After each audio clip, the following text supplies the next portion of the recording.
আসসালামু আলাইকুম। নাহমাদুহু ওয়া নুসাল্লি আলা রাসূলিল কারীম। আজকে পবিত্র শুক্রবার জুমার দিন। আর এই দিন যা শুধু মুসলমানদের জন্য নয়, এই দিন হচ্ছে পুরা দুনিয়ার সমস্ত বরকতময়। ইহা এমন একটি দিন যা জান্নাতের পথে উজ্জ্বল আলো।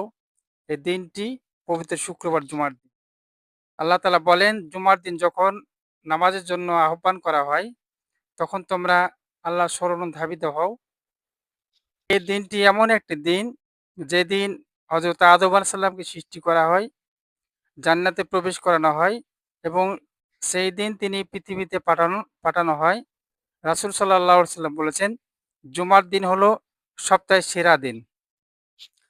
জুমার দিন এমন একটি মুহূর্ত আছে যেখানে বান্দার সব দোয়া কবুল হয়। জুমার নামাজের পূর্বে গোসল করা, সুন্নাত, সুন্দর পোশাক পরা, আতর ব্যবহার করা সবই ইবাদতের অংশ। এই দিন বেশি বেশি দুরূদ পাঠ করা নির্দেশ দিয়েছেন প্রিয় নবী সাল্লাল্লাহু আলাইহি সাল্লাম। আর সবচেয়ে বড় ফজিলত জুমার নামাজ, যেটা মুসলমানদের উপর ফরজ। আল্লাহ রাসূল সাল্লাল্লাহু আলাইহি সাল্লাম বলেন, জুমার দিনে একটি এমন সময় আছে যখন কোনো মুসলমান বান্দা নামাজে থাকে এবং আল্লাহ তাআলার কাছে কিছু চায়, আল্লাহ অবশ্যই তা কবুল করেন। বেশিরভাগ আলেমদের মতে এই মুহূর্তটি হলো আসর এবং মাগরিবের নামাজের মধ্যবর্তী সময়।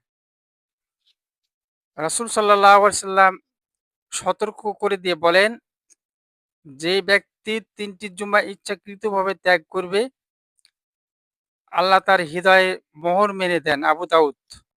ভাবুন, একটানা ৩টি জুমার নামাজ না পড়লে কি ভয়াবহ পরিণতি হতে পারে।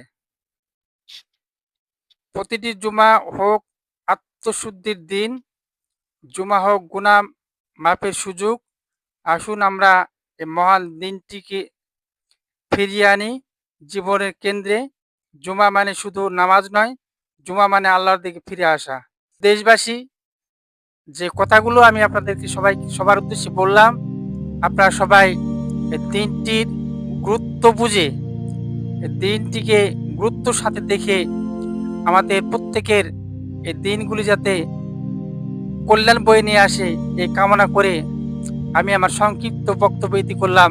ওমা তৌফিক ইল্লা বিল্লাহ। আল্লাহ আমাদের সবাইকে এই দিনের গুরুত্ব বুঝে আমল করা তৌফিক দান করুন। আল্লাহুম্মা আমিন। ওয়া আখির দাওয়ানা